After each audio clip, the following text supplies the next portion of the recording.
Oh no! Good. Hey guys, Oh, no! welcome to the sleepy episode. The sleepiest episode of Welcome to the Dorkspawn sleepy you ever episode. heard. This episode of Dorkspawn comes to you live Thursday, 11 p.m. The latest we've recorded, ever. because Dillin, as we've talked about, like a Stardew Valley character, has to pass out at 2 a.m. every day. Every night it happens. If they don't, they get money out of their wallet and they wake up in the doctor's My office. stupid husband takes my money.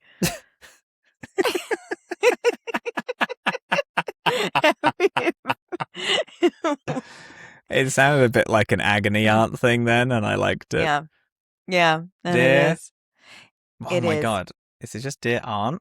How do you introduce this? Anyway, my husband keeps stealing my money. We go out, and at 2 a.m. I fall asleep. My husband drags me back to our room and then charges me. And then charges me $20. $20 for the service, and I go, "Why do you live here? Do you even like me? Do you know what I've done to our children? They're birds now. I killed them, and they are birds now. I turned our kids into birds. You only love me because I gave you one gem every day. You only love me because I gave you hard-boiled eggs at the bar every night." That's funny. That's good. I should have gone for hard-boiled eggs. I gotta remember the first rule of comedy, which is always go for hard-boiled eggs. Always. Always. Beloved comedian Shanuk Tessera has would really love that. Them and their eggs. Them and their eggs. I did a show with Shanuk, and we hadn't really spoken beforehand, but the amount of egg-based jokes that was happening. It's a lot. It's more than you'd expect. It's more, and they were almost never started by them. It was always other people starting the egg. You know what the thing is that when you look for eggs in everything, you find eggs in everything. You know what? Like there Easter. are eggs everywhere with like those Easter with eyes to morning see. It is. Exactly. Shanuk can Which find is an why egg-based in the joke Christian anywhere. holiday of Easter they hide eggs, because in every egg is a Jesus. Exactly. Who was looking for eggs. Little known fact about him. And sister, you're so good at that. You're so right. You're so right. Oh, hey. Wow. My name's Dillin, and I have played Stray Gods one time. Hello, my name is Robin. I have also played Stray Gods one time. Hey, a lot happens in Act 2 and 3. A lot happens. By the way, this is Dorkspawn. This is a video game book club where we play video games, talk about them like a book club. This week we did Acts 2 and 3 of Stray Gods. Yeah. A lot happens in Act 2 and 3 of Stray Gods. A lot happens, including some really good songs that I liked a lot. Fascinating thing for you to have said. I will get into it. Fantastic. We'll get into it. So Act 2 is more of a like Act 1. We have kind of a rail that we're on. We learn what's happened to us. We know that there's going to be a trial. We know we have to find out who really did it, in order to prove our innocence so that we don't have to die. This is now like a time for us to investigate. We have a bunch of leads to follow up on. We've got this is great. This is exactly what I was asking for in Act 1, which is I hope there's more choice in where you go and what you do. And then in specifically this act, I'm going to say weirdly, I feel like Act 2 is almost the only act of this game. There is Act 1, which is almost exclusively an opening where you don't really have much choice and can't do much. Act 3, which is almost exclusively a finale where you can't really do much. And then Act 2 is a game where you can go from place to place in different orders. The people react to you depending on your information differently, as to like how you got places. Yeah. It's still not a dating sim. I ended this game with 0 romance. I found every romance option bad, so I didn't do them.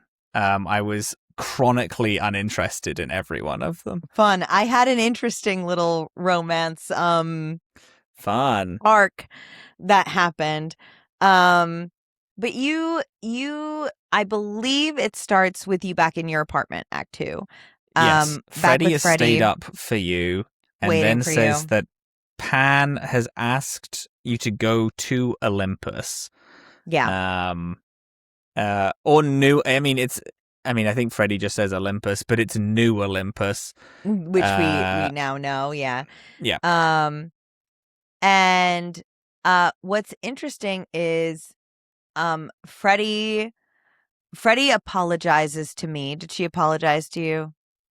Probably. What did she apologize to you about? She apologizes for like trying to butt in with Pan and stuff like that.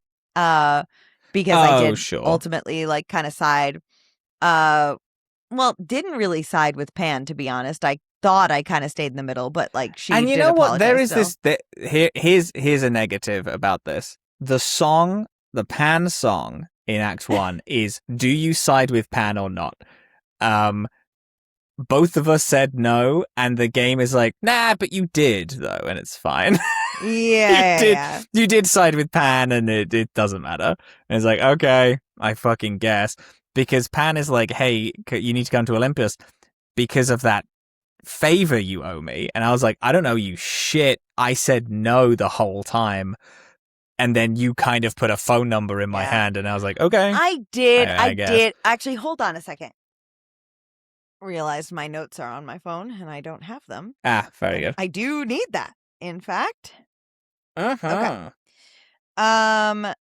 So after talking to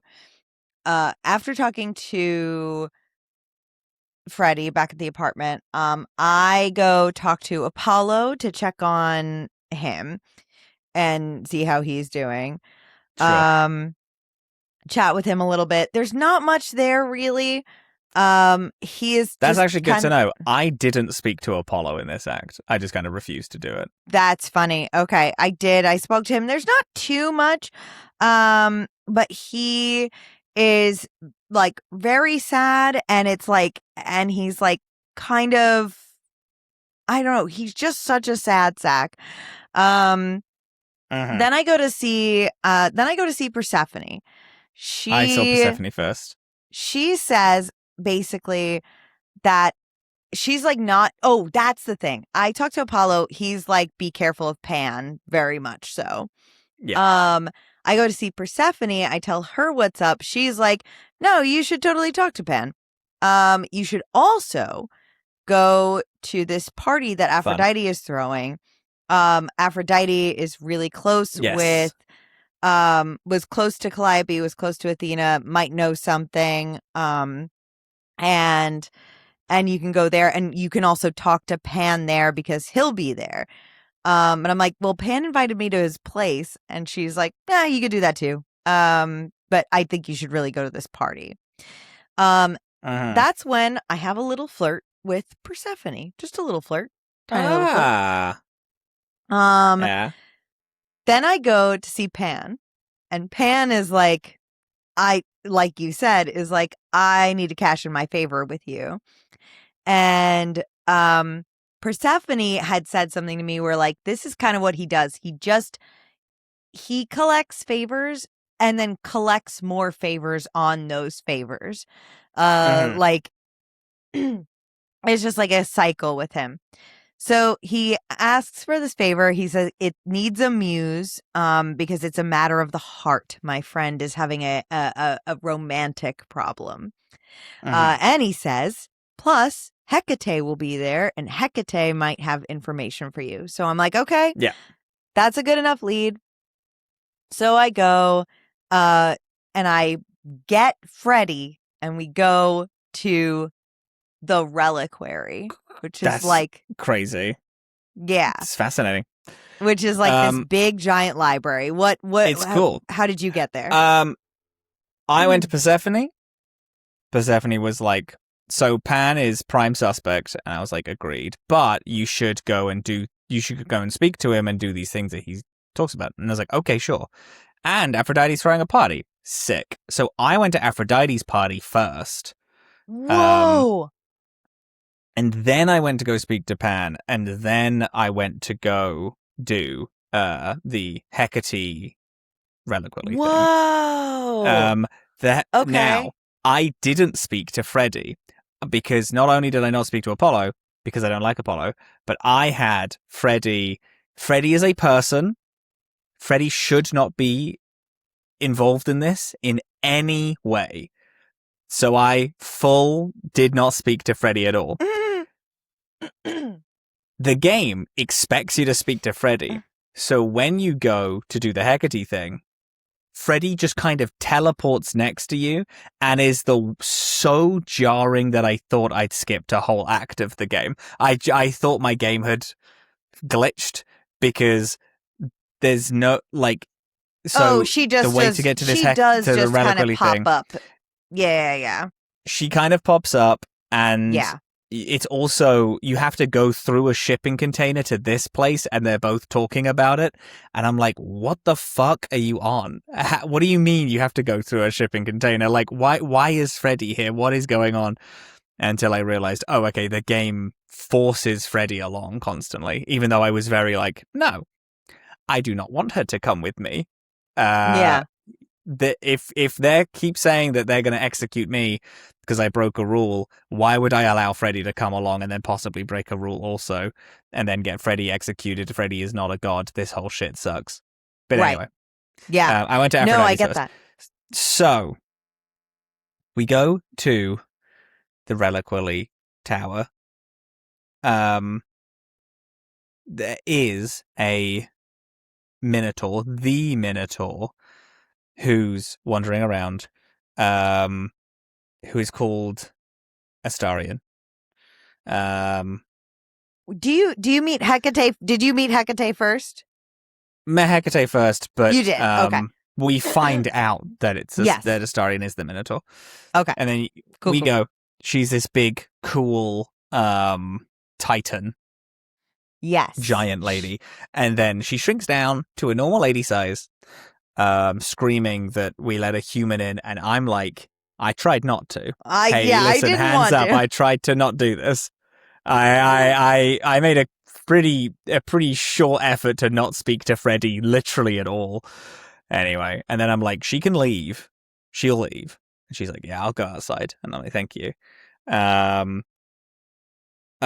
We say that Calliope is dead. And Calliope was supposed to die in 11 months in the future. She died because way Hecate too early. Kind of knows stuff. Like, she has an approximate knowledge of many things. Yeah, like she isn't like she doesn't like know all events and like all things completely accurately, but she has sort of like an oracle-esque knowledge about her, tied to the place that she's in, tied to this reliquary, like tied to the books here, which is very interesting. Yeah. So she's supposed to die in 11 months. I don't know if we find it out now, but the story is that she meets us.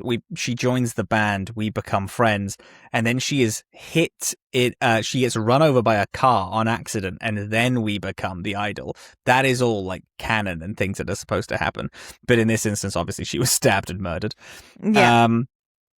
Anyway, we leave because she says absolutely no one is allowed in that back room, and we're like, okay. We walk into the back room. We walk out of the building, and then Astarion the Minotaur is there. And he is in love with Hecate, voiced by Raoul Cooley, his Minotaur, is in love with Hecate and is like, I want you to set me up. If you set me up, I will get you into the back room, or I will tell you everything that I know. I'll help you out in this investigation. Yes. And we're like, okay, fine. And then we have a song that I think is good because it's bad. Okay. Yes, I actually agree. I wasn't sure what you were talking about, but I actually do agree. There we go.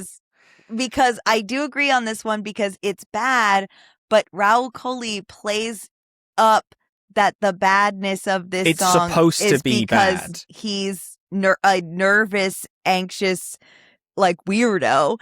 As Astarion. It's very charming. It is a song that is. It's very.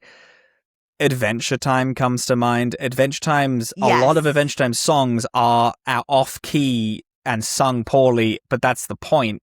Is that it's cute and it's endearing and it's just absolutely you're singing to sing, and that's a beautiful thing. That I completely agree on. Yeah, I think it's really cute.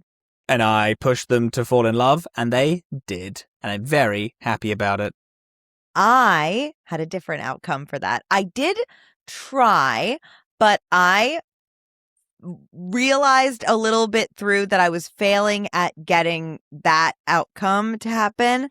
And so instead, I got Hecate to release Astarion. And she did some sort of magic to free him from being in love with her. And then she like gave him the gift of like a mortal body that he could embody whenever he wanted to go out into the world so that he could meet other people and find the love that he deserves. Crazy. Crazy. Dark, actually. Yeah. And then we leave and I'm like, well, I guess that didn't go very well. But then he meets us outside and he was like, actually, I think that was probably for the best. Thank you so much. And he's like, I will help you. No, they like immediately have sex in mine, and then we are waiting for like hours, and then he runs to come meet us outside. In what I can only imagine is like, it's sex that I'm truly jealous of. Someone that can grow into be like a 60-foot person. Come on, gang. Yeah. Anyway, they fall in love, and then he tells me everything. Calliope broke into the reliquary artifact tower, and then runs out of it stabbed. Yes. And then Medusa cuts her off. Well, Medusa was also there. Medusa works for Athena. Not to toot my own horn, but in Act 1, I was like, it's definitely Athena. There's no way. That's so funny because like it's so obvious, and I was like, yeah, it's so interesting as well, because in Act 1, there's an option when you're talking to Persephone to be like, hey, should we think about Athena? And then because I was like, I think it's probably, it's Athena is I don't really know any, like, which way this is going, but I was like, Athena kind of makes sense. And the second I said it, and then Persephone's like, no, absolutely not. It couldn't be her. I was like, okay, so it's her then. That's good. So it's That's good. For some reason, video game, you're fighting this too hard. And I know your tell, and it's definitely and her. You're fighting this even though she is so gung-ho about killing you for literally no reason. She has just met you. Unless she's the bad guy, it doesn't make any sense. And then I was like, kind of waiting for there to be a little bait and switch. Although you know what's interesting? I do see in the dialogue that they're trying, in the dialogue, they are trying to make me think that it's Pan. Like, everybody keeps telling me that Pan is suspicious and stuff. And I'm like, based on what? He's like, because there's a scene where Pan, I think it's when he's giving you this quest, or when you're following back up with him after you go to the reliquary, where you have all these options to be like suspicious of him. And I know I chose one of them. And he was just like, why? I haven't, like, I've not lied to you at all. And I'm like, you're right, you haven't. I don't know why the game is trying to, like, make it seem like you... Trying to make it so that it's you. Yeah, there's nothing. The only justification I had was if Pan hated humans and his whole justification was, I think all of the gods should be like open and rule over people again, because he like was very open about being like a god to Freddy, the old and days. I was like, and missing the old days, and I was like, is that the angle they're trying to get? But nothing in what he was saying was anything more than like light trickster to me, and I was like, it's just so I don't know. He so clearly didn't do it, in my opinion. Anyway, and then we get to Medusa is our next lead. Yes, that. Medusa's our next lead. I am forgetting. I think I check in at one point because I did also, during this scene, I had a little flirt with Freddy as well. Fun. And that was cute. Fun. I like it. So I went to go check in with Freddy back at our place to see what would happen there. And Freddy knows a lot about Greek mythology. Mm-hmm. So I had a little scene with her where I basically just asked her to info dump on me about the gods, what sure. We know about them and what like seems to be true based on what we've seen so far and like the differences and stuff like that, which was like pretty interesting. Nothing like totally groundbreaking, but definitely like helped me a little bit as somebody who's not super knowledgeable about Greek mythology to point out like what's different and like what they've changed. There was a lot of things like that I did like. There's like Freddy was info dumping to the Minotaur and the Minotaur was like, oh wow, you actually know a lot about us, huh? And I was like, well, that's pretty fun. But then also there was a lot of things where either Freddy would say something or Grace would say something and the gods are like, I mean, that was so long ago that, I mean, it's kind like, it doesn't really matter anymore. Or like, no, that's not how it happened. That's just kind of your interpretation of it. And I'm like, I like the fact that they are registering that it was over 2,000 years ago. And it's like, it's done now. That happened so long ago. Those events nobody cares about. Things have happened in between that is what kind of is we've the lived lore all of these Stray lives. Gods. Yeah. So then anyway. we go to see Medusa. Cool little design for Medusa. Why aren't there more clubs that are named cool things like the Viper's Nest or Underworld and things like that? I feel like media has sold me like a lie on cool sounding clubs, whereas most clubs are called like Prism.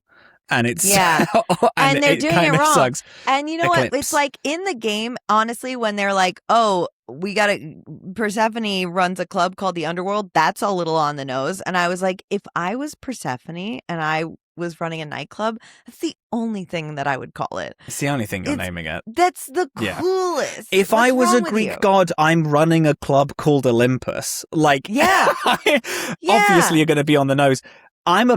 If I had any supernatural link, I'm going Batman in how I'm naming the shit that I'm living in. Next up, let me introduce you to my new club I'm opening next weekend called Big Cock. And it's because I can turn into a giant chicken. It's because I can turn into a giant cock. Medusa and Athena have a complicated little history. And it seems that Medusa is like has to consume men. So she's got this like creepy little nightclub where she's like singing her little song, turning men. Which everyone is turned to stone there already when we get in. And I'm like, so this isn't a functioning nightclub. This is a Yeah, this is nothing. This is a bad place for sure. This is a nest, but it is truly, it's very on the nose. It's her nest. There's nothing but stone people here and maybe a DJ. Yeah. So she's got a guy on a chair, a hypnotized, a little sacrifice, and then you run in, and then you become said sacrifice. She can paralyze you a little bit. How did that go for you? So because of story that has happened to my character personally, she has gone from like she's still very smart, my Grace, but is also very pissed off and angry and doesn't like any of the gods. Kind of wants them destroyed. Thinks like they shouldn't be here. Because all their shit is fucked. So in this, it went great because I'm doing a lot of red options now. Yeah. I'm doing a lot of fighting against things. So I wasn't hypnotized. And then through the song was like pissed off and then like really smart and manipulative and was like, hey, Athena is using you and we have to get one up on her. And then she was like, yes, okay, that's true, you can help me. And then Persephone came in and was like, oh no, it wasn't Persephone. Or was it Persephone? Someone came in and I said that I could get Persephone to help Medusa break the curse. Yeah, I didn't know reds for me, but I did stick with the like blue options, the smart, clever options all the way through, and did do like kind of more or less the same thing to be like, this is all Athena's fault. I had this bit where I was like, you're so pretty. Yeah, I also had that. You also got that, which I thought was really funny. Which I think is the manipulation tactic of it. It's like being smart. You need to tell this woman that she's everything that she wants to be, and then that will make her not kill you, and also maybe drive her insane a little bit. Yeah. So then, oh my God. I don't remember exactly what happens after this ended. Oh my God. Also, when you get to the Viper's Nest, Freddy's there again. Ugh. And has like a mace and a backpack and is all very prepared. And Pan is also there. And you have to break into the building. And you choose how to break into the building. I was like, just do a distraction. It doesn't matter. And then they did a distraction. And I snuck in. Yes. With, again, some pretty bad audio mixing again in this segment. So Freddy and Pan coming with you, by the way, is not guaranteed. They don't both come with you. I think they both came with us because we both chose the middle option in the beginning of things. Fascinating. Yes. Fun. Because cool. I think if you side one way or the other, I think only one of them shows up with you. Cool. Yeah, because that also happened with me. Freddy and Pan are there. They show up with the mace, and they thankfully don't do anything stupid. And then that's right. And then afterwards, Grace is like, "Pan knew this would happen. You better go talk to him." And then I talked to him, and I was like, "Yeah, it didn't seem like you were trying to do anything." But I'm, cool. Thanks. But now we have a pretty decent amount, and then I went back to the reliquary after this. Oh no, I went back to talk to Persephone after this. I met up with Persephone, and Persephone and I have a big flirt after this. Where we even have a little song together, and it's a big little flirt.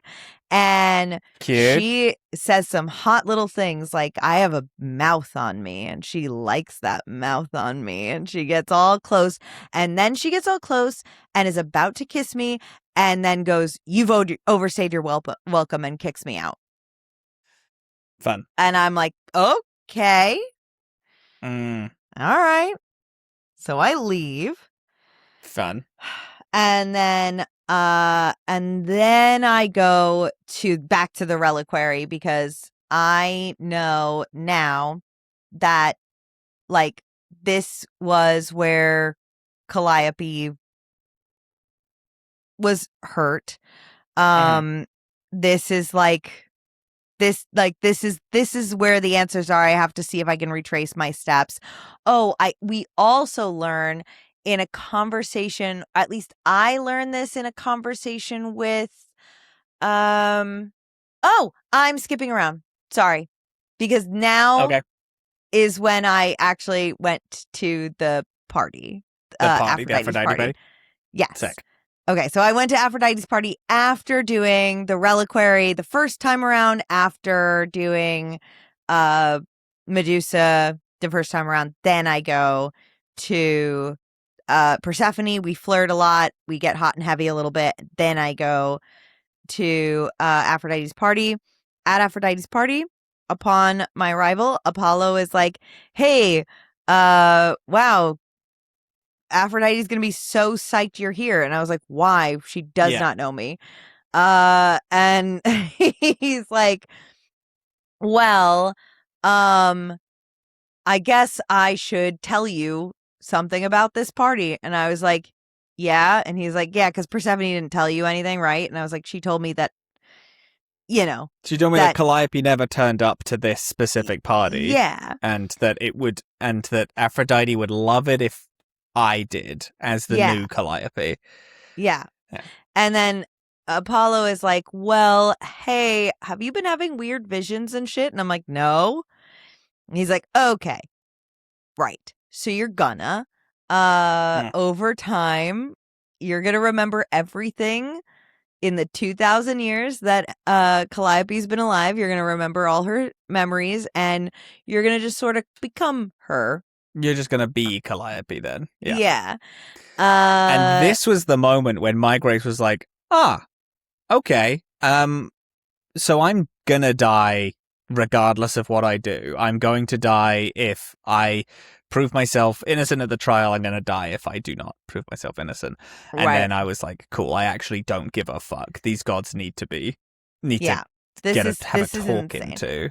And then we learn that this party's whole purpose is because Aphrodite is so traumatized from what the gods went through, the idols went through during the war, that every 20 years or so, she kills herself and passes her eidolon along so that she can have a few years where she doesn't remember anything. She doesn't have the panic attacks and the nightmares. David Gator, make it so that the women in your game do not suffer extreme sexual torture. Challenge impossible. So here's the thing. This pissed me off for a reason that I think maybe you'd find surprising. They were really chicken about this because we find out, like, everybody's like, yeah, but what happened to Aphrodite? Worse than what happened to all of us. Bad. It was so bad. It's so bad that she's broken forever, for eternity and stuff like that. And I was like, okay. And so then you talk to Eros, which is her son, and you're like, Eros, what happened? And he's like, I can't tell you. It's simply too bad. And I was like, I am trying to help. If you don't fucking tell me, I actually need to know what happened, for fuck's sake. Yeah. And so then he tells you, but he goes, well, all of us were in the war together, and all of us were under attack, but Aphrodite got captured. And you go, oh. And he goes, yeah. Oh. And then he goes, so she was tortured. Nothing too crazy. Literally says that. Nothing too crazy from what I've heard. And I'm like, what are you?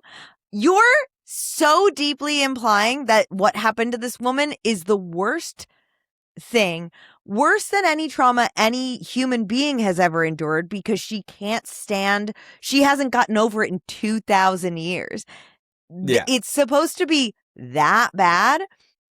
And you're like, I'm like, people are alive today that have been tortured. It's like, and so, yes, I know they're trying to imply that she was sexually assaulted in some kind of horrific way, but then they also then chicken out of that being the story a little bit.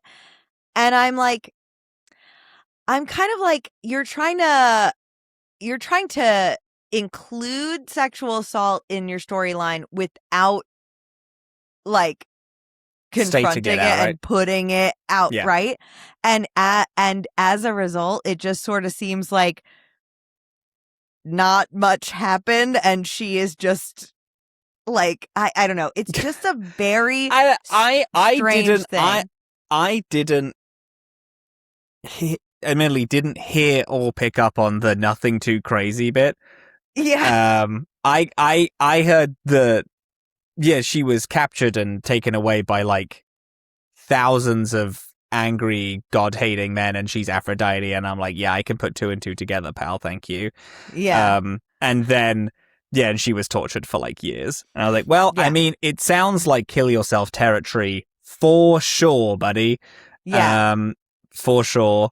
But I didn't hear the nothing too crazy. So the nothing too crazy thing is in it. It's like, all right, gang, we can. Yeah. It's okay. The woke police are safe. They won't get you. Don't worry. It's all right. Don't worry about it. But then we meet the woman that Aphrodite is going to give her eidolon to, who is consented to this, and is going to take over.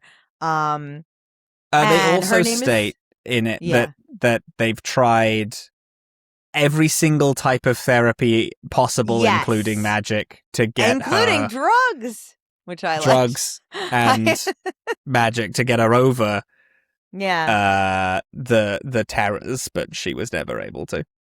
Yes. And Eros also is very upset about this, because apparently it's like every time that she gets her memories back, it's like a re-traumatizing. Is kind of how he describes it. It happens again to her because she has to re-experience it fresh. Right. And also Eros is like, every few years I have to help my mum through this incident again. Yeah. And then she's like, I can't do it. I have to kill myself. And then he's like, okay, sure. But then in like 5 years, we're going to be doing this again. Right. Yeah. So Eros is clearly not a fan, and he asks you to use your powers to try to inspire her not to need to do this. Yeah. Right. And then you meet the woman that's going to become the new Aphrodite, and you get to chat with her a little bit. She's like, asking you like what it's like. How does it feel? And you're like, I'm about to be put on trial and put to death. So far, not great. Yeah. For me in particular. Doesn't seem like that's going to be the case for you, but our situations are different. Hey, by the way, are you cool with this? Like, for sure. And she's like, yeah, and then she shows the most minor hint of it not being okay, and I'm like, well, then you can't do it then. Are you crazy? It's insane. I didn't know, because I'm still reeling from the fact that all of my memories are going to get consumed and I'm not going to be Grace anymore. And that's a no-go. So I'm like, you understand that you are this is not only the death of one person, it is the death of two, of her and you. Like, you are also killing yourself because you're going to get consumed by this. And you know how that's fucking horrific. And you're not 100% cult-like sure. Then no. You gotta get out. No, you gotta get out. You can't do this. That's so bad. Yeah. So that was my racist response, and also my actual response to that, because that's a crazy thing to do. Yeah. The ritual starts, And the ritual is that Aphrodite has to remember the war for the last time that she will be able to remember it for a bit. Big part of this also is that Hephaestus, who Aphrodite didn't like that they were married to, he made a deal with the people that had captured her's enemy to build them a bunch of like outstandingly incredible weapons and then exile himself away from the gods, never to be found again. And he like was like deeply in love with Aphrodite, and Aphrodite didn't like him at all.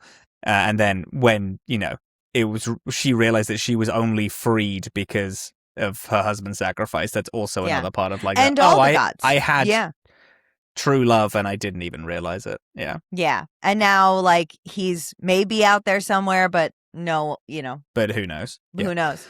But yeah, she has to remember. And then this is the best song in the whole thing by like a country mile. By like an obnoxious amount of space. Okay. It's the best song. No, you're high and you just don't understand. This is the best song by like a minute. Okay. Yeah. It's not only the best song, it is also an outstanding show of the mechanics where you do not sing in it. Yes, I did like are that. Imbuing the vibe with your thoughts of what you want her to sing about, and what you want her to remember. And then that's as she fun. sings I did sing this very haunting song, My Grace sang. She sings at the end, but it's like 90% of the song is that she's not like partaking in it. Okay. You did, so you did get to sing too. Okay. Yeah, but it's like you don't partake from 90% of it, and then you do right at the end when she's done telling the story. And she decided to not kill herself. She was like, no, I won't. I will fight this. I will fight it this time. I was like, good. Good. Nope, she killed herself. Wow, you're so bad at video games. It's so fucking crazy. This is Isabella all over again, where the only way where the way you get her to rejoin is you just kind of play the game. And then That's not it. That's not it at all. Easiest thing in the world. I did it first time, no guides. I just spoke to her when I saw her, and then she was like, then she came back in Act 3. This is exactly the same. I spoke to her all the time. I put out. Clearly not enough. You're doing over the shirt stuff. That's not going to cut it here. That's not going to cut it. No. No, I chose. I was curious. I'm not exactly sure which of my choices kind of led to her continuing to go through with it, because I chose a lot of options in the beginning, like when you're not singing, when you're just kind of letting the vibe go. I was choosing to like let her tell the full story. There were like options where it was like focus on what happens next, focus on the focus on her getting freed. So she sung about Hephaestus a lot. And then I'm wondering, so I'm not sure if that had anything to do with it. And then the end option, the one where you do sing, I sang about like there being another way. I think was like something to the phrasing of it. So I'm not 100% sure which was the flub on my end, like which choice was the not right one, but I will say that this is my, I think, main criticism with how the song choices in this game are portrayed is that I'm pretty sure I lucked out. I got everything that I wanted. Like every time I was like, I want this to happen, I kind of got that thing to happen. But I wasn't 100% sure I was doing what I should be. I was like picking options that felt right. Like they were worded in a way that I'm like, I think this is right. And that's kind of fine. You know, I applaud Dragon Age because there are a lot of things where you're making choices by just talking to people.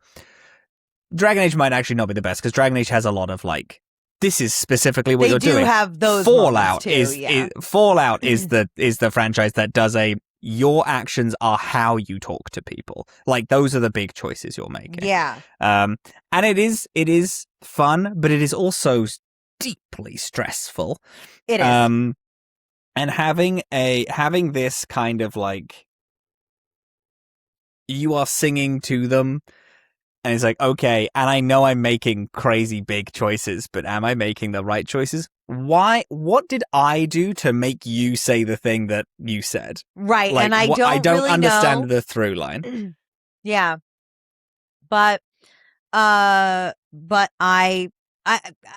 regardless, I tried, but she just sort of passed on. Weird death, she just sort of disappears. And then Venus, the woman that has taken over for her, is sort of like, wow, I don't feel any different. And I'm like, you will.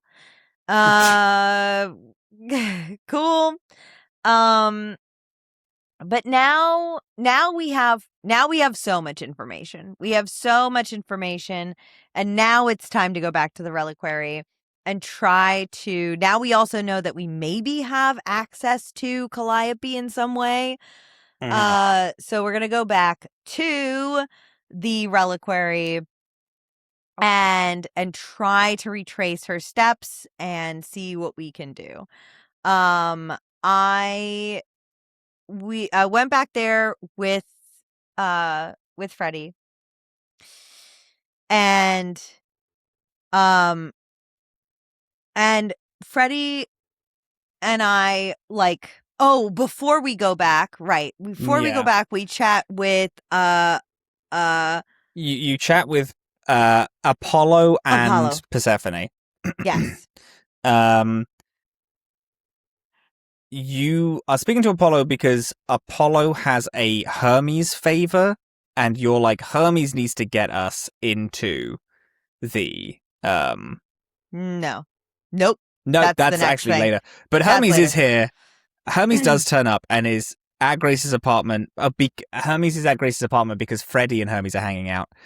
And then you go to the reliquary to do stuff, and then you pick your second trait that you have. Yes. Oh yes. So my first one was clever. Yep. Your first one was also clever. Mm-hmm. I picked. I'm sure you picked the passionate or aggressive or whatever the heck it was. Red. Kick-ass is what Kick-ass. it is, yeah. Sorry. Yeah. I did pick the empathy one, or empathetic, or whatever. Mm-hmm. Which I thought was going to completely bork me, but it did not. But I did. I picked that. Then we go back to the reliquary. Freddie and I are there, and the choice is, how are you going to get inside? Because there are only a few keys. Athena seems to know when people get in or out.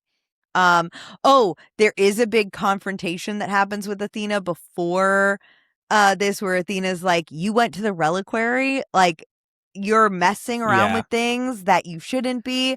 You're making my job harder. And she's sort of like, I wish I didn't have to kill you, but unfortunately I do. And this was the moment where I'm like, so you're just literally not hiding that it's Athena at the minute. This is like, you're kind of the last, before we state it outright, put the pieces together, figure out that it's her, and then, because the characters don't know yet, even though the characters can obviously, comment on the fact that it's weird. But yeah, there was a lot of angry yelling in this one from me and Athena, because I was like, you are just making up rules to fuck me over. And I know you are, because you didn't say anything about this before, and now all of a sudden this is a rule that is not supposed to be broken, and it's like, are you just making these up as you go along? And then also it was like, if I'm getting my memories back, wait. Let's just wait like 5 years. Yes, I did say that to her too. She's like, then oh, she's like, sorry, we can't do that. It's like, but then people will get really attached to you. And it's like, okay. And then she mentions that all of the idols are dying. And this is the first note that all of the idols are dying and they're losing their immortality. I was like, fantastic. That's motive. It's you, baby. It's so I'm gonna you. go to the It's tower. ridiculous. Yeah. So go back to the reliquary. Decide how you want to go in. I decide to just tell Hecate the truth and walk in there, and I'm like, Hecate. I walked straight in front door. Yeah. Yeah. I said, Hecate, I'm sorry. We actually have to. Athena is lying, and this is where Calliope was attacked, and there is no other place for me to go and figure this out. And I forget what I said to convince her, but I did say something where she was like, all right. But she does say, you will regret that. It is written. Mm-hmm. Yeah. And so you go in alone into the back rooms of the reliquary to where Calliope was. And you're instantly sort of like, well, fuck, I'm in a room with all these ancient Greek books and I know fucking nothing. I do wish Freddie was here. And it's also a giant maze. Yeah. Yeah. And then you start like, you being like, okay, apparently I have Calliope's memories. If I focus on her, I bet you I can follow like a ghost path. Lo and behold, yes, you can.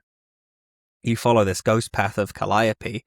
And then you get to a big old thing of trinkets and bits and these magical artifacts. And you have some of the weirdest interactions with artifacts ever. Yes. And in a thing which I thought was going to be something, because I thought it was so weird the way that you were talking about them. Is it the apple? What the fuck was that about? What the fuck was that? What the fuck was that about? Because like the first time I was like, oh, is it a thing where it's like it's something related to the artifact? And then the second time it happened, I was like, okay, because it's like there are most of the times Grace comments on the artifact. Right. 3 times she does nothing. She comments not on the artifact a little bit. It is something deeply strange that she and these are, I'll grant them, they're separated.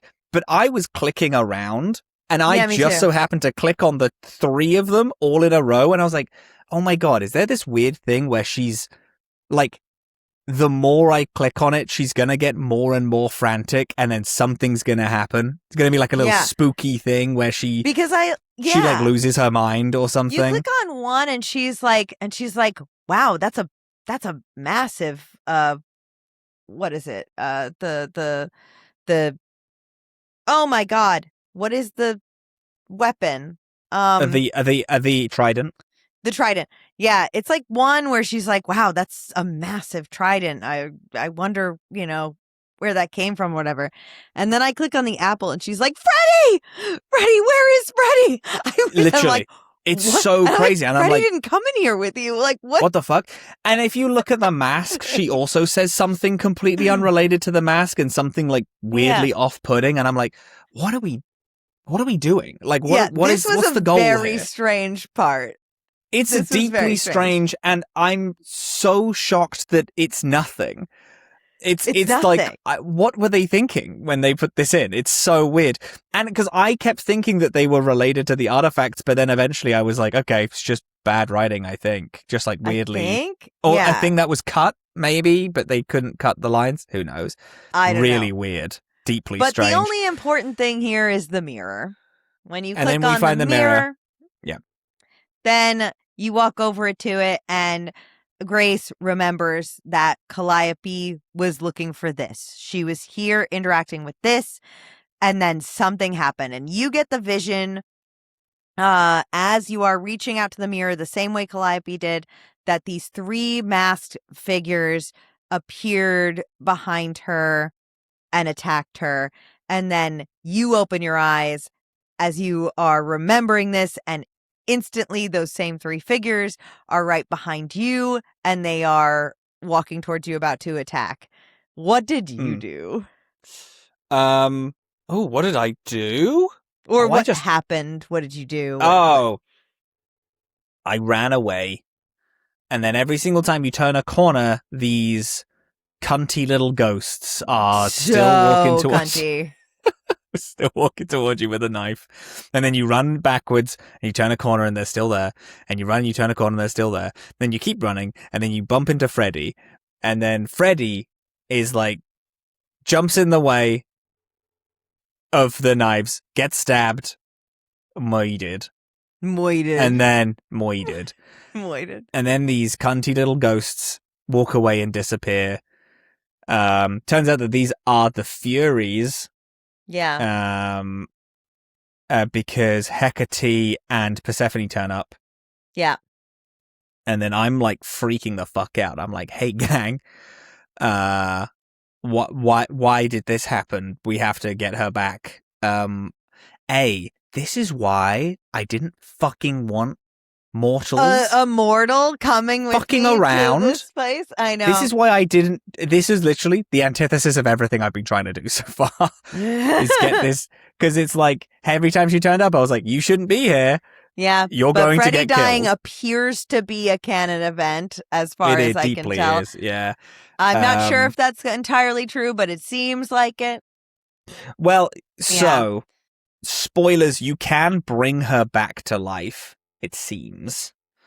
Well, yeah, but her dying in this scene, but the being stabbed to be, because she gets stabbed, and then you also easily put together, oh well, these things also stabbed Calliope. Yes, because they're stabbing. Then it's Act 3. We need to go to Hades. Hades is not the guy. Hades is now the name of the place. Hades, the place. So we're talking, how do we get there? Then Apollo is like, I have a Hermes favor. Yes. I can cash it in to go to the underworld now. Apollo is also like, you shouldn't do this. Don't do this. It's a bad idea. Do not do this. And then you convince him, or I think Persephone also convinces him that shut the fuck up and give me the keys. We're going. And Persephone tells us that there is a way. So basically what we learn in talking to Persephone and Apollo is that the muses are who you can contact through that mirror that Calliope was looking at. And the muses... The fates are who you can contact. The fates. That's what I meant to say. You're the muse. The fates have the ability to show you your future or to change it if they are in the mood to help you at all. So Calliope must have been trying to mess with fate in some way for some desperate reason and doing like a bit of a Hail Mary by going there. And someone, quotes, must have known that that's what she was doing and that she was interfering with fate of some kind, and didn't want that to happen, and that's why they sent the Furies to stop her from doing that. And what we learn is that whoever holds the throne in Hades could compel the fates to tell to show the future and mess with it. So another option is for Persephone to go and take her throne back, the one that was stolen from her in the first place. And then at the very end of that conversation, Persephone is also Apollo is like, yeah, plus it's possible that you could see Freddy again. And I'm like, what? Like, I wish to do this. Persephone, why didn't you say that to begin with? And she was like, I didn't want you to think I was manipulating you. Like, I didn't lead with that because I felt like it would be bad. But then Apollo is like, bringing a soul back comes at a great cost, a great sacrifice or whatever. Yeah. I was like, okay, whatever. So we do convince Apollo to give us the keys. He's not happy about it at all. And Hermes also is a little bit like, what? And we're like, please. And then they're like, yeah, we'll do it. Yeah, okay. Yeah, okay. And they let us through the gates into Hades. Yes. You go through Hades. You see bada boom, bada bing. Orpheus is on the throne. Charon, who I love in this. Oh, yeah. Very good. Very good, Charon. Guy, big evil demon who just wants something to do. Wants because there's to not a lot of games. Souls going through Hades anymore because people don't know about it, right? It's like you have to like be connected to Greek gods in some way to go to the underworld when you die. Yeah. There isn't, so that nobody does. So he bored. He wants to play games. He wants to play games. You go all the way to Orpheus. Oh yeah, Persephone drops that on you while you're on the boat. She's like, yeah, my throne isn't empty. Orpheus took it. It's just run by Orpheus now. Yep. And she explains that Which Orpheus, I think I did too. Orpheus is not alive. Orpheus is just another ghost, another soul here in Hades who is so pissed off that her husband, Hades, betrayed him and took away his love. That and since Hades is gone and no longer exists, he's turned his ire on Persephone and is just blaming her for that and won't let her have her throne back. Yeah. So Orpheus is obviously aghast about Eurydice, blames Persephone for it, saying that Persephone killed her, and Persephone's like, no, I was a slave. I was literally trapped here as much as anyone. It's crazy that you're doing this. They both fight, have a little duet. I took Persephone's side, and I was like, Orpheus, calm down. I did also take Persephone's side. Yeah, because it's like, Orpheus, calm down, man. It's like, it's not her fault. And also, this is what I came here to do. I came here, Persephone said that she'll help. If she gets the throne back, I'm here to get the throne back. And then Persephone takes the throne back. Orpheus doesn't really fight for it. You're like, hey, just leave him alone. And he's like, right.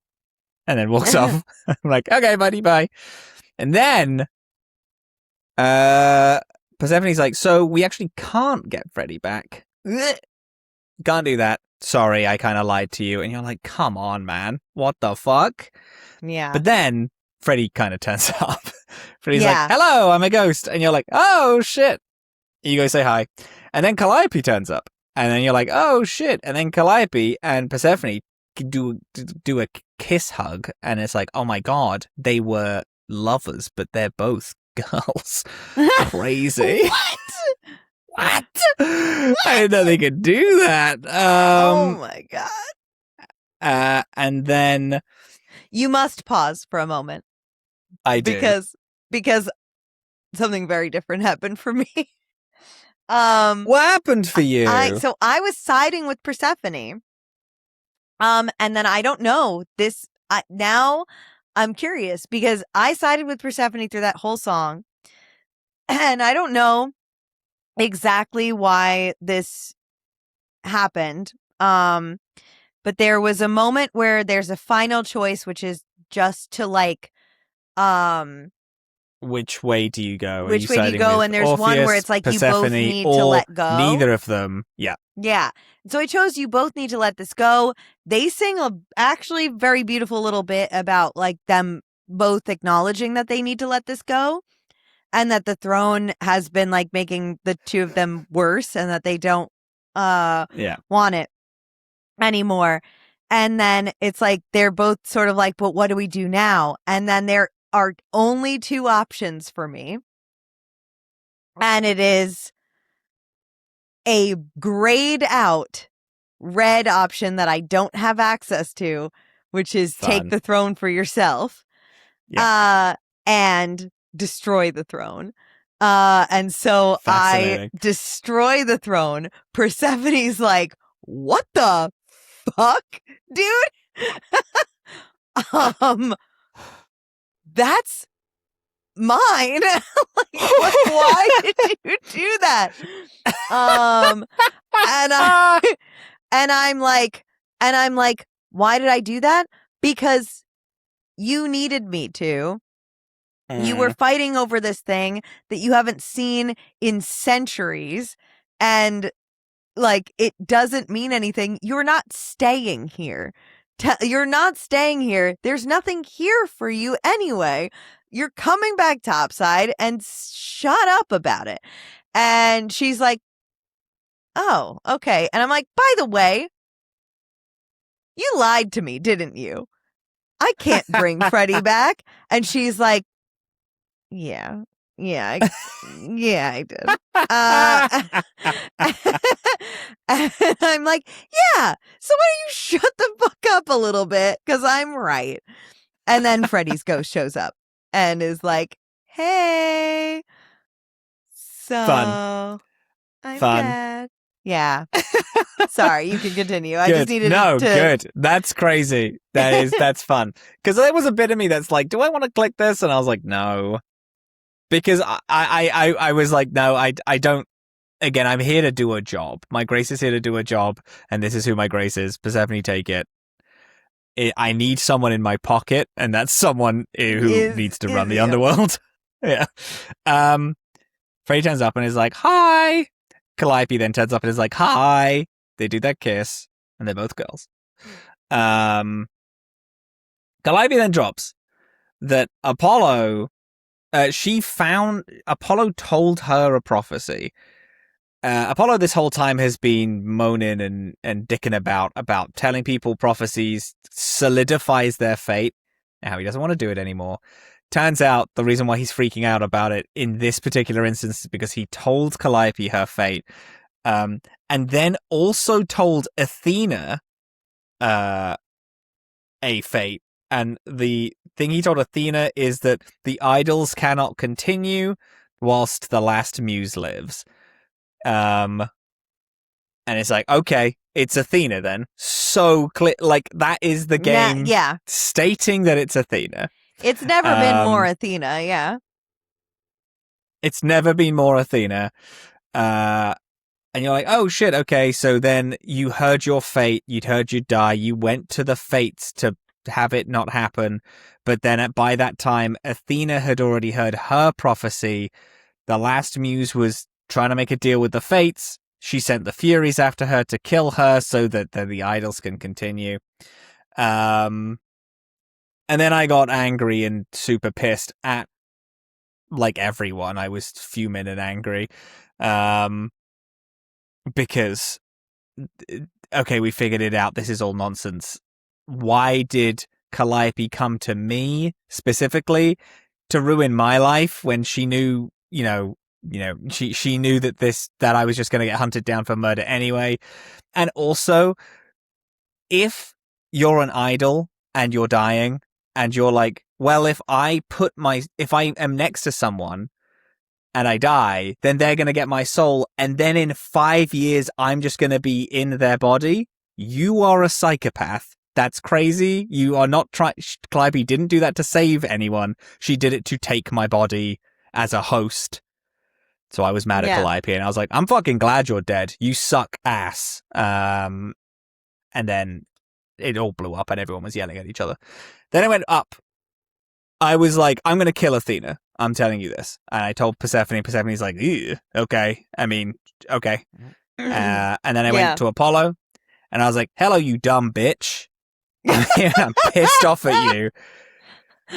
If you helped me in any way, this whole thing could be avoided. But also, I'm not mad at you. I just think you're pathetic little weasel dumb, and a loser. Sad, wet. And I don't like you. Yeah. And then I confronted Pan. And I told Pan everything, because I'm like, fuck it. If I'm going Scorched Earth, I'm going Scorched Earth. Pan, I know it's not you. Here's everything. Yeah. And Pan's like, whoa, crazy. And I'm like, yeah, dude. Okay, goodbye. Then you have a last little reprise before your trial starts. You go back to the little band training room. All right, let me rewind a little bit. So in the underworld still, when we're saying goodbye to Ghost Freddy and Ghost Calliope, I choose not to get mad, and I'm like, instead, like, isn't there something we can do? Can we get Freddy back? Persephone's like, no, and Freddy is also like, nope, sorry. Looks like I'm just here. She's like, but you got to keep going. You got to continue. You've got so much story left to tell. And I was like, well, that sucks, but okay, I love you. Bye. And then Persephone is like, I can't believe you did that. I can't believe you broke my throne or whatever. And she's like, she's being fucking mean about it. And I'm like, what about us? And she's like, what the fuck are you talking about? Like, you broke my throne. And I'm like, yeah, but, and she's like, you're okay, ridiculous. And so she says goodbye to Calliope. I say goodbye to Freddy, and then we go topside again. I go confront Pan. I do the same thing. I'm like, Pan, I never was suspicious of you, not even for a second. You are literally a sweet baby angel sweetheart. I don't even understand why anybody talks about you the way that they do. And here's all the information. He's like, you will have my support one last time. And I was like, cool beans. I trust you literally with my life. And then I go talk to Apollo. And I'm like, hey, Apollo, you lied to me. You should have told me what was going on. And he's like, yeah, but then I'd lock you into it. I'm like, I'm locked into it. I'm locked in, babe. She's about to kill me. I'm gonna die if I do. I'm gonna die if I don't. Like, I'm dead regardless of what happens. Fucking tell me the truth. And so I'm just like, do I have your support or not? Because I'm not done here. And he's like, no, you have it. And then I go talk to Persephone, and dear reader, I can't tell you what possessed me, but I walked into Persephone's club, and I'm just, and I've destroyed her throne. She's yelled at me in the last 6 or 7 conversations we've had. And I walk in there and I'm like, what are we gonna do about this? I'm like, I walk in there, immediately choose the flirt option to be like, no one has ever been as down bad. I'm like, what about us? What and she's like, is happening here? What is this? And she's like, you think there's still an us after you destroyed my throne? And I was like, yeah. And she's like, huh. Interesting. Maybe there is. And then she tells me that she is afraid that she only has feelings for me because Calliope's Eidolon is within me. And I'm like, nope, that's not it. Because I don't know that bitch. It's not. And then it turns out that she likes that I push back on her, and that I am that I destroyed her throne and have forced her to confront some uncomfortable truths. And she's like, okay, I'm on board. We have a hot little kiss. And then and then it is time for the trial. Trial time. Trial. Trial starts. I can't wait to hear how this went for you. Everyone's there. Yeah. Old Olympus, New Olympus melts away into Old Olympus. Yeah. You are truly in like the meeting place of the gods now.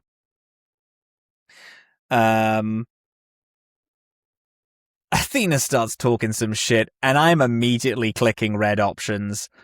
I'm immediately saying, "You're a dumbass. We all know it's you. It's so stupid obvious. This is all the evidence." And then Athena starts freaking out.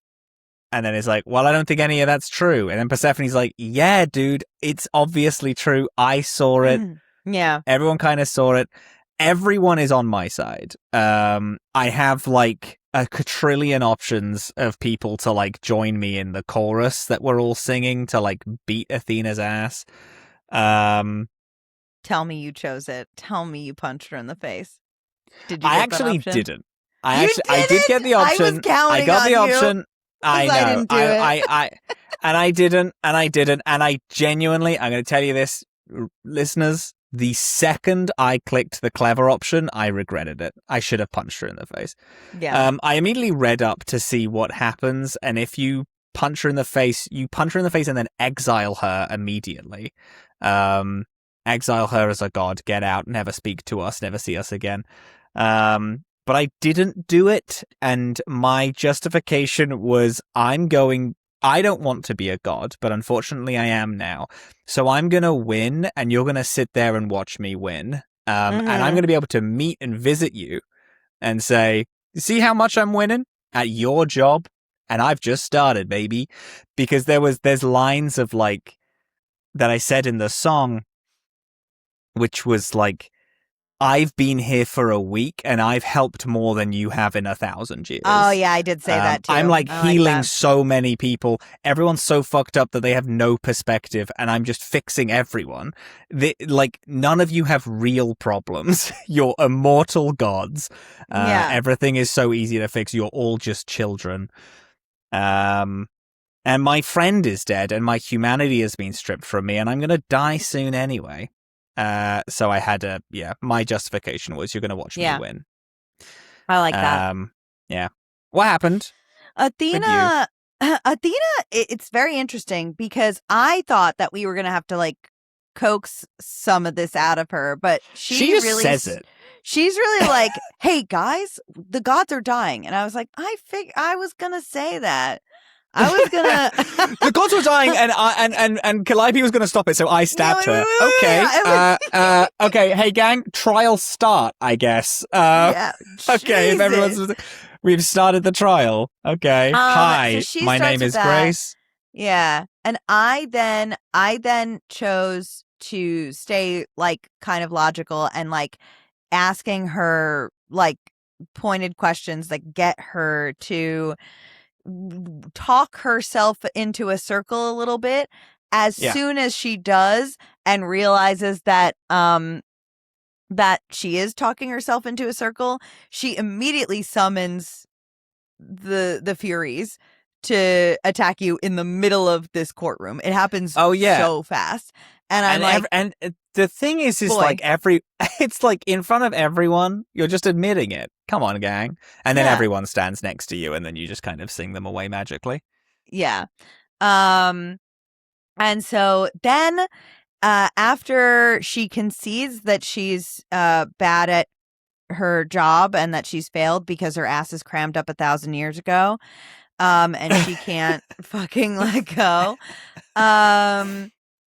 then everybody else deliberates for a long time. You're left in that office again in the New Olympus, and then they come to update you, Apollo and Persephone, and it's like Persephone has taken charge, has taken Athena's job for now, but they have ultimately decided that it is time to dissolve the chorus, that they will be making themselves known to humanity, and and getting rid of these like old rules.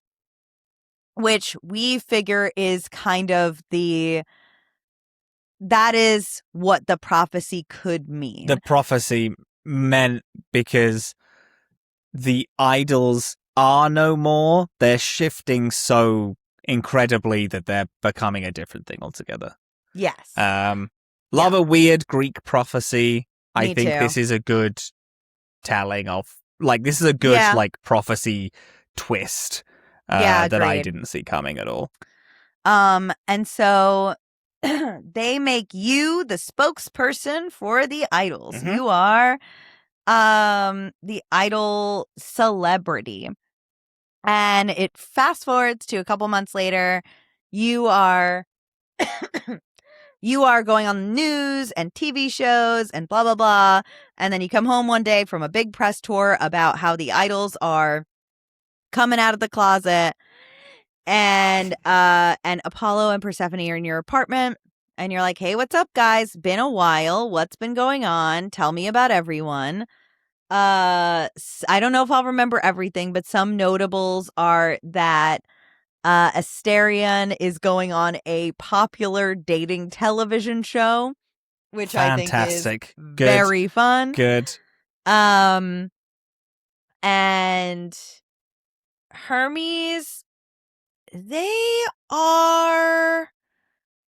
Oh, I don't remember what they're doing. They're traveling or something like that. Theirs wasn't. I don't remember theirs being that. Hermes is very famous for me. Oh, that's like right. Yes, is an influencer. Is like the most famous one amongst all of the gods. That's what it was. Yes. Which is cute and fun. Cute and fun. Athena has gone off to disappear. Can't cope with what the changes and has left for a while to go hide. Doesn't want to be a mine part of was this. A little bit more positive than that. It was that she is like incredibly impressed and humbled that the gods were accepted so quickly. And she's like really she also is like she's stepped back a little bit, but is like more like, oh yeah, she's really come around and she's better now. Wow, fascinating. Yeah, she's like she's had to go disappear for a time. And I don't remember all of the rest, but everybody's like Aphrodite for me became a cult leader. She lives like in the middle of nowhere with a bunch of humans that love her above everything else. Interesting. And that's good and healthy for her because she, even though is scared of all humans still, the humans that love her more than anything, it's like, this is positive. Okay. This is a positive change for her. My Aphrodite, who is Venus now, has gone off with Eros to start like a massive charity and like dedicate their lives to like loving people. Yes. Yeah. Medusa has a cure, or is almost fully cured of her thing. Yes. The Minotaur is like extremely happy with the dating. Apparently people are getting sick of hearing about how in love the two of them are. Yeah. Which I thought was fun.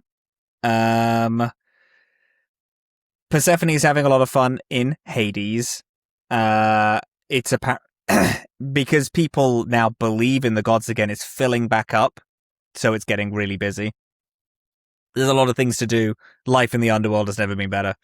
And Athena has left, but is very proud and happy of all the things that have happened. Yeah. Persephone decides to take a break from the club to spend more time with me. Yeah. And so then we have a big little ending romance song together in the finale. Yes, you do if you romance someone. Yes. Each other. Yeah. Nice. I maintain my original opinion in episode 1, which is that this was a great game. I had a lot of fun with this game. I think the music was so bad that I I applaud what they attempted to do so much. It cannot go understated how impressed I am with how much they did accomplish, but it is just bad to listen to most of the time, with very few exceptions. I didn't like any song bar 2 of them that I've talked about today. Yep. I was researching because I'm interested in like in every like possible outcome and things, and you'll be shocked to know it is not recorded anywhere. The amount of differences because there's so many of them. But there is one person that did every single possible song choice and where that leads, and these songs are fucking expansive. There are 6 different endings to like each song, with like all of the different paths and the things and the outcomes of each thing, which is crazy and very, very impressive. It's super impressive. I only liked 2 of them. One of them I liked because it was bad, so I don't know if that even counts. But I liked that it was. I liked the fact that it was bad. I like the world. Yeah, me too. I really do. I like the world. I think the world is really cool. Yeah. I don't really care about any of the characters. I think, my original criticism of, or rather our original criticism, I guess, of Broadway artists should be more involved in this holds very true and big. I love Felicia Day a lot. The closing number should be someone with like pipes. I'm like a real voice. But I also do want to say that like I do agree with you there. But Orpheus, played by Anthony Rapp, who is a Broadway motherfucking guy. I mean, and he gave a performance. It is just it's a badly written song. It's and not like, good, yeah. There's not much that you can do when the song is that flat. So like, yes, agree, yeah. I do think that Broadway people, performers should be involved with something like this, but I also think it really has to come down to like that the songs needed to be written by people with some kind of musical theater songwriting background. And you know what?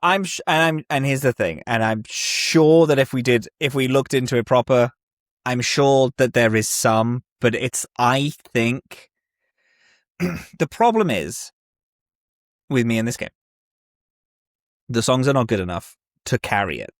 Yeah. The writing is too few and far between to carry it, and also there is some of this writing where it's like, yeah, I get it. It's Athena. We knew it's Athena from Act 1. Like, yeah. We get it. I don't think the mystery is good enough to hold it, and the visuals aren't good enough to carry it. And it's like, no aspect of this game is good enough to carry this game. I meant to finish this playthrough, honestly, yesterday, and I was too bored to finish it. And then today, I did a song, and then I got so bored that I had an hour nap. And then I got back up, and then I continued the game. Yeah.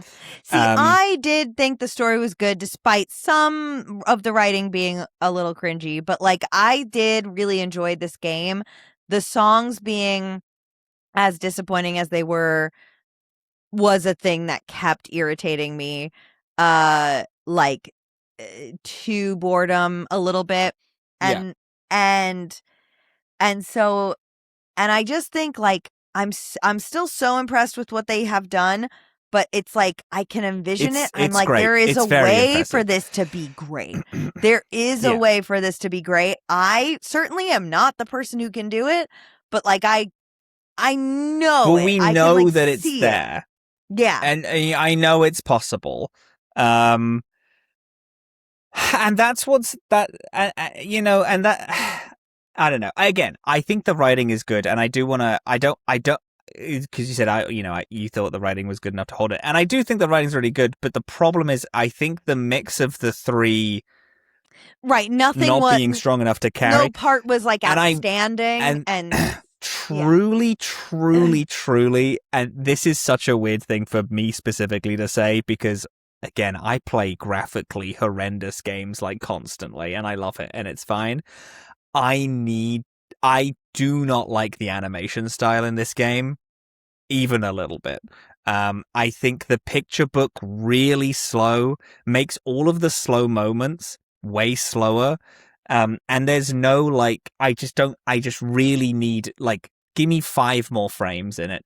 There was a lot of time spent on people walking away with, like, very quiet footstep ambience and the same JPEG, like, slowly fading, getting smaller into the background toward a door. We don't need it, gang. Just cut. Maybe just a couple more facial 5 expressions to 10 instead seconds. during emotional scenes instead of that. Truly anything. I do agree with you there. Yeah, truly anything. And it truly bored me a lot. But it's exactly the same thing I said last week. I would still recommend this game if people said that they wanted something interesting and different. I'd say you should play Stray Gods. It's not a huge time investment. Yeah. You do get the idea really fast, and I don't think running it all the way to the end is, like, particularly needed. But yeah. I think overall it's kind of mid, but I'm really glad that I played it, because I feel like I'm glad to be in the conversation with this game. Yeah. Because there's a lot to critique, but also a lot to be like, I get what they're doing. I really don't want to take away from the fact that I get it, and I do. And I think that some of the things they did are really good. Yeah. But again, those big 3 things, and you know what? I'm actually going to update it. It's not the big 3 things of the songs aren't great, the writing cut is okay, but it's not strong. The story isn't strong enough to carry it, and the animation is bad. The sound foley also is not good. Why did they mix the sound like this? Game. I can't understand it. I can't understand it. I'm hearing people's mouth clicks, and I'm freaking out about it. No room has a set tone. It's all just dead air quiet, and it's so boring to listen to. It's frustrating. And the mix, like, why can't I hear the like the soundtrack, like, not like the songs and like and whatever, but like, why can't I hear the music in the moment to moment things? Yeah, there's really, like, the ambient sound mixing is genuinely horrendous. Yeah. Yeah, so that was bad. That I can't, I genuinely, that one is that there's not really an excuse for. I feel like that could, a musical game, no way. Yeah. If this was an indie game, now this is an indie game, and I'll give it that. You're paying, like, very expensive, very popular voice actors too much money for the quality that they're bringing to the project. You'll need to spend a lot of money on sound design. If you're not going to give me animation, you're going to give me sound design. You can have one of the two. If you have neither, what are we doing? It's going to be bad. What the fuck are we doing? I know. Yeah. That was a really interesting thing that I never quite got over while playing this, where I was just like, why can't I fucking hear? Yeah. No, it's tough. But oh my God, but there's so much I did like about it, and it's just very frustrating that I'm like, ooh, this is so close to being gang. like a really good game. Just like falling short on a couple of things. But that was Stray Gods. Yeah, that was Stray Gods. It was Stray Gods.